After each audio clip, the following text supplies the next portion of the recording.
All right, you guys, this week I'm talking to all of you guys that know that this conversation is not going to be an easy one. You know you are dealing with someone who is very difficult and does not respect what you have to say, nor do they respect your boundaries. We have talked about boundaries so much on this channel because it is an extremely important topic and one that we don't learn growing up. No one teaches us boundaries 101, so it is fundamental that you not only understand when a boundary is being violated, but also understand how to handle yourself in situations with people that are difficult, that are not going to respect you. Now, I've dealt with a lot of disrespect over the years, and I'm sure you have as well, and I know that each situation is completely different. And because each situation is so different at times, it can be really hard to teach someone about boundaries when we're not talking about your particular situation. So I wanted to make a list of like all different types of situations that you could possibly be in and how to handle yourself in that situation and how to enforce boundaries.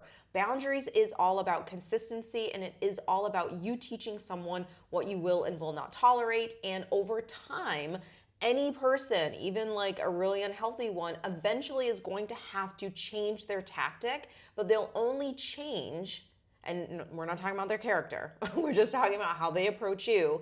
They will only change if you are consistent with what you're doing. So if you're consistent with what you're doing, then this person will have absolutely no option other than to change, because they're gonna keep hitting themselves, their head against a brick wall, and they're not getting what it is that they want from you. There are some situations and some relationships that, unfortunately, yes, they do have to dissolve. There are some situations where you absolutely have to tell someone, unfortunately, I no longer want you in my life. You know, you have to have those like breakup conversations. There are jobs that sometimes we do have to leave or quit because the environment just is not good for us. This is just about teaching you what to do in these situations. So let's start with the first one. When a person consistently is calling you or text messaging you and you have already told them you don't want to hear from them again, you've had that uncomfortable conversation, you've been really stern with this person, basically, I don't want you to reach out to me whatsoever, and they continue to do it.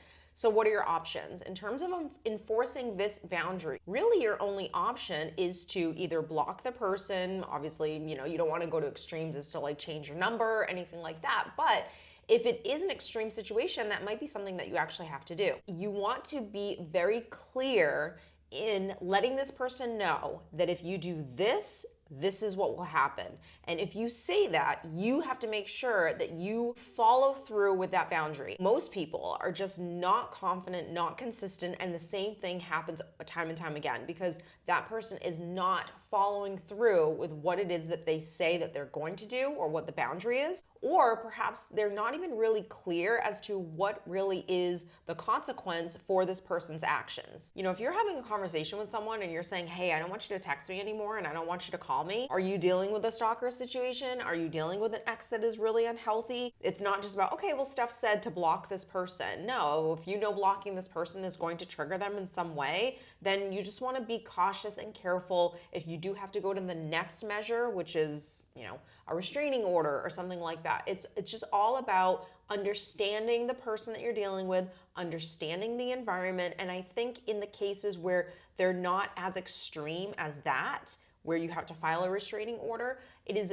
more so about you learning how to communicate with another person to tell them, hey, look, if you do this, this is what's going to happen. And then, of course, following through with that. The second situation that you could possibly be in where you have to enforce boundaries, and I think we've all been in this situation, is when someone is continuously interrupting you in the conversation. Now, this could happen for two reasons. You could either be dealing with a conversational narcissist, meaning we're not in an argument or anything. It's just, I don't really ever get to tell my story. It's not ever really about me. It always kind of goes back to you. And this is where you could very much, if the person is not narcissistic necessarily, but might be a conversational narcissist, you might be able to have this conversation with them. Like, hey, look, I feel like every single time I call you and I talk about like what's going on with me and I'm looking for advice and I'm looking for you to kind of be there for me, I feel like you always bring the conversation back around on you and what's going on with you. Some people are just completely oblivious and have absolutely no idea what they're even doing. Some people might actually know what they're doing and they might want to make it all about them. The important thing with boundaries is when you're communicating what it is that you need from this person, it's so important to be able to see, okay, well, how does this person respond to that? Do they get defensive? Do they get angry? Do they get understanding? Do they change? Do they have that self-awareness? Like, so this is why Not necessarily being vulnerable, really, but just being able to communicate with another person is extremely important in relationships, because then you get to see how a person's going to respond when you tell them what you think and how you feel. Let's say that that's not the case. Let's say you're not dealing with someone who's a conversational narcissist. You're not having just a pleasant conversation about how your life's going. Let's say you're in a full-blown argument. We've all been there. Things are getting a little heated. We start kind of talking over each other, and sometimes it can really trigger a person where they become very passive aggressive, very defensive, and the walls completely have just like gone up. Being able to keep your composure when you are having a disagreement with anyone is so first of all, it's very powerful, and you feel this like sense of confidence, not arrogance. You're not being passive aggressive. You're just calm and steady. And here's how you do this. You have to understand that when you are in a disagreement with someone else, that person is being triggered. What they're doing and how they're responding and what's coming out of them, whether it's anger, frustration, defensiveness, all of that stuff, that is because they are uncomfortable. That has nothing to do with you. Like, you have to start being able to detach yourself from people where you don't take what they're doing personally. Now, that doesn't mean that you sit there and become a doormat and let someone just like walk all over you. That's not what this is about. But it is about you having more self-control than probably what you've been having in the past. So the boundary is to start with communicating that when this person does this, that you're not able to speak to. And if it continues, we're going to have to, disengage from the conversation. We're going to have to end this conversation and pick this up at another time. Now, most people don't even say that. Most people don't say that calmly. Most people aren't consistent with that, where their energy is kind of like, okay. And look, you're human. So are you going to get triggered sometimes, and are you going to start getting like a little irritated? Absolutely. But when you hold on to yourself, just like you're making this person do, okay, that has nothing to do with me. And if you speak to me in that way, then unfortunately we're not going to be able to continue this conversation. Then it puts how they're reacting on them, and you're not triggering them even more by going back and forth, because now you're getting aggravated and you're getting defensive. But if you do find yourself feeling, I'm getting angry, I'm getting frustrated, I'm starting to get a little defensive myself, then you know that that's your cue to disengage, not because of what they're doing, but because you obviously can't really control your own emotions. And that's okay. We're not going to be able to control our emotions in every single situation. But to be healthy is to be able to acknowledge that, yes, I cannot control my emotions right now, and I need to tend to myself away from you. But as you're doing all of this, it's important to be able to communicate that with the other person. I'm clearly getting upset right now. Don't make it about them. I'm getting upset because you're doing this. No. I'm getting upset. Own it. I'm getting upset right now. I'm getting a little triggered right now. This is starting to bother me right now. So I'm going to have to leave this conversation and get it and, deal with my own self. There's nothing wrong with saying that. There's nothing wrong with saying like, hey, look, this is becoming a little too overwhelming for me. So I'm going to take a time out, and we can talk about this at another time. It's perfectly healthy to be able to do that. You're not going to keep yourself in situations where you're going to continuously keep getting triggered, and then you have absolutely no self-control over what you're saying and how you're reacting and how you're responding. So the boundary is either going to be with that person or yourself, meaning I'm getting triggered and I'm going to have to leave, or you are not, you're not able to calm down, you're not able to let me speak, so unfortunately this conversation is going to have to end. Now, you have to enforce that. And by enforcing that doesn't mean that you're just gonna hang up on the person, or, hey, look, I told you, okay, bye, and just walk away. It's like, nope. I've said it before, and unfortunately it's not working, so now I'm going to have to hang up. I hope you have a nice day. And if the conversation if this person wants to kind of rehash that conversation at another time, maybe a day later or whatever, you're again going to reinforce that if this happens again, this is what will happen. That is it. Consistency is the most important thing when you're dealing with anyone who is toxic, unhealthy. It's the most important thing when you're a parent raising kids, the consistency within yourself, right? To be able to go to the gym every day, to be able to follow through with what it is that you know you have to do today. That is the key to everything. The next example, and I think sometimes too, a lot of us have been there. I know I have been here, where someone just doesn't respect your personal space. Maybe someone comes over and they didn't ask, they just like show up, or they just like walk through your door. Or, if you're a kid or a teenager and they just like walks into your bedroom without respecting like your boundaries, your personal space. I know I grew up in a world where it was, well, this is my house and I can do what I want. And that's not fair. Like if you're dealing with a teenager, it is respectful to be able to knock on their door and, give them the privacy that they deserve as well, just like you would want the same in return. But I'm sure there's gonna be people down in the comments that are gonna completely disagree with that. And that's absolutely fine. This is just an example of personal space and boundaries and being respectful. And when someone cannot abide by your personal space, you have to be able to enforce a boundary. Number one, we're going to verbally communicate what it is that's bothering us and what will happen if it continues. And what will happen if it continues is that you're going to disengage, right? Like you're going to get out of that situation. Or you have to think about the relationship that you have with this person and where can you start to pull back? Because really, I hate to say it's kind of like a tit for tat game, but obviously to this person, coming into your personal space doesn't bother them. Maybe they don't even see it as a sign of disrespect, but you do. So it's important to understand what this person finds disrespectful or what this person is looking to get from you, and being able to say, well, I'm gonna have to pull that back because while you don't think that this is disrespectful, I do. And this is the thing that you really need. And I'm gonna have to, pull back on that a little bit because we're not playing nice in the sandbox. This isn't like a mutual relationship. It's starting to be about what you want to do and not thinking about how it's making someone else feel. With kids or teenagers, this is a really great opportunity to even help them as well because because we've all done it. We've all had that one parent where we felt unconditional love and maybe it was mom and we just kind of like stepped all over her or took advantage of her sometimes. And it's important as the mom, as the dad, to be able to show those examples of, hey, look, when you did this, I didn't really like it. And you want me to respect you, like it has to be a mutual relationship. And that's where you start to really build a great relationship with your kids, is when you both have that kind of mutual respect for each other. And that's where they'll actually listen to you when you do actually respect them. Just like with personal space, if you're dealing with someone who maybe is a little touchy, maybe their hugs are a little uncomfortable, maybe they put their hand on you in a way that you're just like, don't really like that. Again, verbal communication. Maybe you have to excuse yourself from the situation. Maybe you have to just avoid that person altogether if you're at a family function and maybe uncle's a little weird sometimes and hugs you in a way that you don't really like, right? Maybe we don't even go up to uncle and say hello to him. So it's all about what the situation is and what do you think is the best course of action. Doesn't mean that you have to tell uncle, hey uncle, I think you're weird, so I'm gonna avoid you at family functions. But it is about understanding, okay, what's this situation, what's this person, and how do I best take care of myself in this environment? The first kind of like step with boundaries is going to be, when do I feel uncomfortable? When is this not okay? So if you're not even asking yourself those questions, then you're not going to be able to communicate that to another person. Maybe communication is really where you kind of struggle. Like, hey, look, I don't want to have these uncomfortable conversations. Like, I feel weird telling a person that this bothers me. Like, I don't know what they're gonna do after I say this. Are they gonna give me backlash? Clearly, they're not going to like it.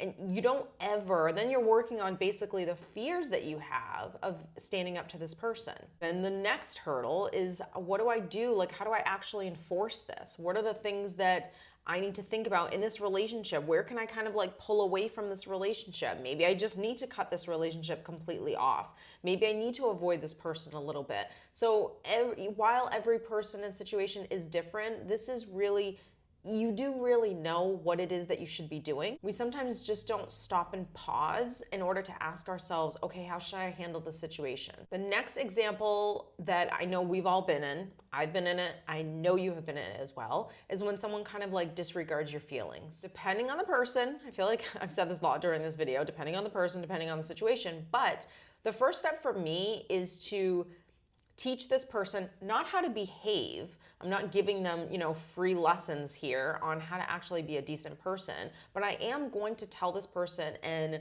try to teach them how to handle me, how I would like to feel in a relationship with you. If you're talking to someone about your thoughts, your feelings, and your emotions, then clearly there's some kind of trust that you have with this person, because you're not gonna just pat someone on the back on the street and say, hey, look, can I talk to you about my feelings and my emotions? No, you're gonna talk to someone that you're trying to either build something with, or someone that you have known for a very long time, where maybe there is some trust there because you're being vulnerable. So when you're being vulnerable, what it is that you're really looking for? You're looking for validation, you're looking for compassion, you're looking for empathy, you're looking for those kind of things. And when someone can't give that to you, it is important for you to be able to say, hey, look, while I know you may not agree, or while I know you may not understand, this is what I would have liked you to do. This is what I would have liked you to say. I just want to teach you what it is that I would have appreciated in this relationship, in this conversation. This is how I would like a friend to show up for me. When you say these things, you're going to get either a person that's going to go, oh my God, absolutely. Like, let me learn. Like, okay, what is it that you really needed from me? And let me be able to give that to you. Maybe you're really helping someone to understand your perspective or your side of the story. Maybe you're helping someone to see that, wow, I actually wasn't really giving them empathy at all. I was kind of like stuck in my own stuff or my own opinions, and it's not really about me. Or you're gonna get the person that's gonna get defensive. They're gonna get angry because you're telling them what it is that you need. Maybe they're getting defensive because they feel less than, like, oh look, I'm not being everything that you need, so you're not happy. And that's not what this is about. This is just about me understanding, me knowing that not everyone is going to be able to give me everything that I need in every single moment, and that's okay. But I am going to verbally communicate. I am going to teach. I am going to show you who I am and what it is that I actually need. A really great friend is a friend that will try to help, their partner, their friend, whoever, whether it's boosting them up, whether it's like giving them tough love and like all that kind of stuff. But when you start to see as the friend that what I'm doing just isn't working for my friend, she's still upset. You could just tell, you can tell when something's actually helping someone. The next kind of like course of action is to go, look, clearly what I'm doing isn't working. What is it that you need from me? What do you need?